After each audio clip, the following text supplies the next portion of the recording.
A lot of this is out of the mom's control because of the hormones in the pregnancy that make it harder for the mom to digest those sugars.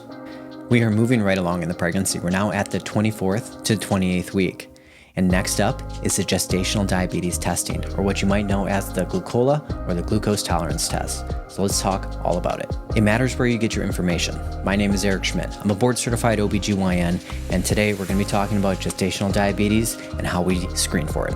So first off, quickly, why do we care about gestational diabetes? Well, it does affect approximately 6% of all pregnant women. Unlike diabetes, which someone might get later in their life, it is coming from an area of insulin resistance, which is caused by the pregnancy and the placenta and the hormones that are released that makes it harder for the mom to digest those sugars. And so the sugars might be more elevated, potentially posing risks for both moms and babies. So that's right, uncontrolled gestational diabetes can pose risks for both moms and babies. Some of the risks that moms might have from those elevated blood sugars, well, if they get significantly high enough, that can damage the tissues and the organs in our body. And it's found that women with gestational diabetes, particularly uncontrolled, have a higher risk of developing other disorders of pregnancy, such as elevated blood pressure, maybe even preeclampsia. Uncontrolled diabetes could result in a potentially higher risk of that person needing a cesarean section for their birth later on in the pregnancy, or some birth traumas. The excess sugar in mom's circulation can also pose risks to baby. Now, this can cause babies to grow too big, can cause babies to have too much fluid, or what we call polyhydramnios, could also cause preterm birth, and also that excess sugar making babies bigger can also cause birth trauma, or potentially what we call shoulder dystocia, which is a very scary, very emerging situation that can happen during a birth. Now, just very quickly, there are some risk factors associated with gestational diabetes. Now, remember that gestational diabetes can affect anyone, whether or not they have these risk factors. But some of the risk factors might be that someone has a history of gestational diabetes or even a family history of gestational diabetes.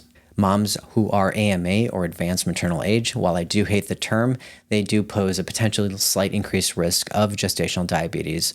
Some moms of certain ethnicities have been found to actually have a slight increased risk of gestational diabetes. Now, this would be the ethnicities of Hispanic populations, Pacific Islander, Native American do have a slight increased risk of gestational diabetes. Now, before we get into it, I briefly want to talk about how we can potentially reduce someone's risk of gestational diabetes before we get into the whole Glucola and all of that. And so some of those ways would be to incorporate a healthy diet and exercise routine, and this might reduce your risk as potentially up to 20%. There is actually a supplement called myoinositol that actually has potentially shown to decrease that insulin resistance of pregnancy. It's a naturally occurring substance, which is naturally found in certain fruits, vegetables, beans, and grains. So often a question that we get is, well, why do we screen everybody for gestational diabetes? And not just those with risk factors? Well, it turns out most people do at least have one risk factor, and that's 90% of pregnant patients have at least one risk factor for gestational diabetes. To go along with the idea that, again, a lot of this is out of the mom's control because of the hormones in the pregnancy that make it harder for the mom to digest those sugars. If someone is coming into the pregnancy with a lot of risk factors or maybe had gestational diabetes in the past, we might want to see if they actually have diabetes coming into the pregnancy. And so we might opt to do an A1C level potentially with those initial screening labs, since we're drawing blood anyway, usually at that first prenatal visit. And we can also do other options, such as screening with Glucola, which we would normally do 24 to 28 weeks along in the pregnancy. We can do that again at one of those first couple of visits in the pregnancy to see if that person potentially has diabetes at that time. Now let's get right into the different options that someone has for screening for gestational diabetes. Traditionally, in the United States, and most commonly, we would do the 50-gram glucose test. This is a drink which someone would take, and then we're drawing your blood 1 hour after that. Now, the common question we get is, do you have to be fasting for this test? No, you don't, actually. And so up until the test, you can really eat or drink what you want. Now, would I eat a bunch of carbs or sugar right beforehand? No, I would not. But once you start doing the test and drink, and you have to finish that bottle within 5 minutes. And then an hour after that, we'll be drawing your blood. and hopefully that number that we get is under 140. Some might use 135 as their cutoff, maybe even 130 as their cutoff. It just depends a little bit on the provider and the patient. Now, if by chance someone does have a significantly elevated number, such as 200 or above, we usually use that as a diagnosis of diabetes. But if someone is in the range of 140 to 175 to 200, what we're going to want to do is the 3-hour glucose test. And so what this is, this one is fasting. So you come into the office or to the lab, you get your blood taken because we want a fasting value, and then you drink your glucose, 100 grams this time, and then every hour after that, we are drawing your blood to get a value. Now, if by chance someone has 2 elevations, this does meet the diagnosis and the criteria for gestational diabetes at that time. Now, if somebody is worried they might not pass their 1 hour and they really don't want to have to go through the 3-hour test or both of those tests combined, there is an option to do a 2-hour test, which is a 75-gram glucose drink. And this one is a fasting test. And so someone comes in, gets their fasting blood sugar drawn, and then they drink the 75 grams of glucose, and then they get their blood taken at 1 hour and 2 hour. And so it is a little longer than that 1 hour test. But if someone does have elevations, then they are diagnosed with gestational diabetes with this test. Often the reasoning why we choose to do the 50-gram test or the traditional 1 hour or the Glucola over the 2 hour or the 3 hour is that it's a quick in and out screening test. Someone doesn't have to be fasting. And so it's a lot easier to do in the general population because, again, we're testing everyone for gestational diabetes in some way. And so that's usually why most prefer to do the 1 hour test as the initial, because if you pass that, you're done. You don't have to do a fasting test afterwards. Also, with the 2 hour test, there is a slight increased chance of diagnosing diabetes over the 1 step or 1 hour and 3 hour combined. And so, but it's not clinically significant. And so it might overdiagnose gestational diabetes in some populations. Let's talk about some potential alternatives that someone may have to these traditional glucose tests, because I think with social media, there is quite a bit of a heated debate out there which test is best for pregnant patients.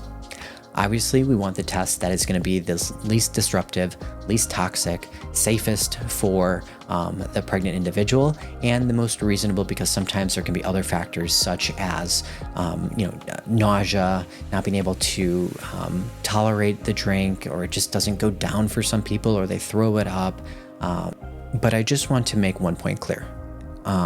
Some people I've seen have posts or make videos on that there may be some questioning on whether or not someone is, or whether or not the glucose test, the traditional one, the Glucola, is safe. And it 100% is safe. Otherwise, we would not be giving it to you, okay?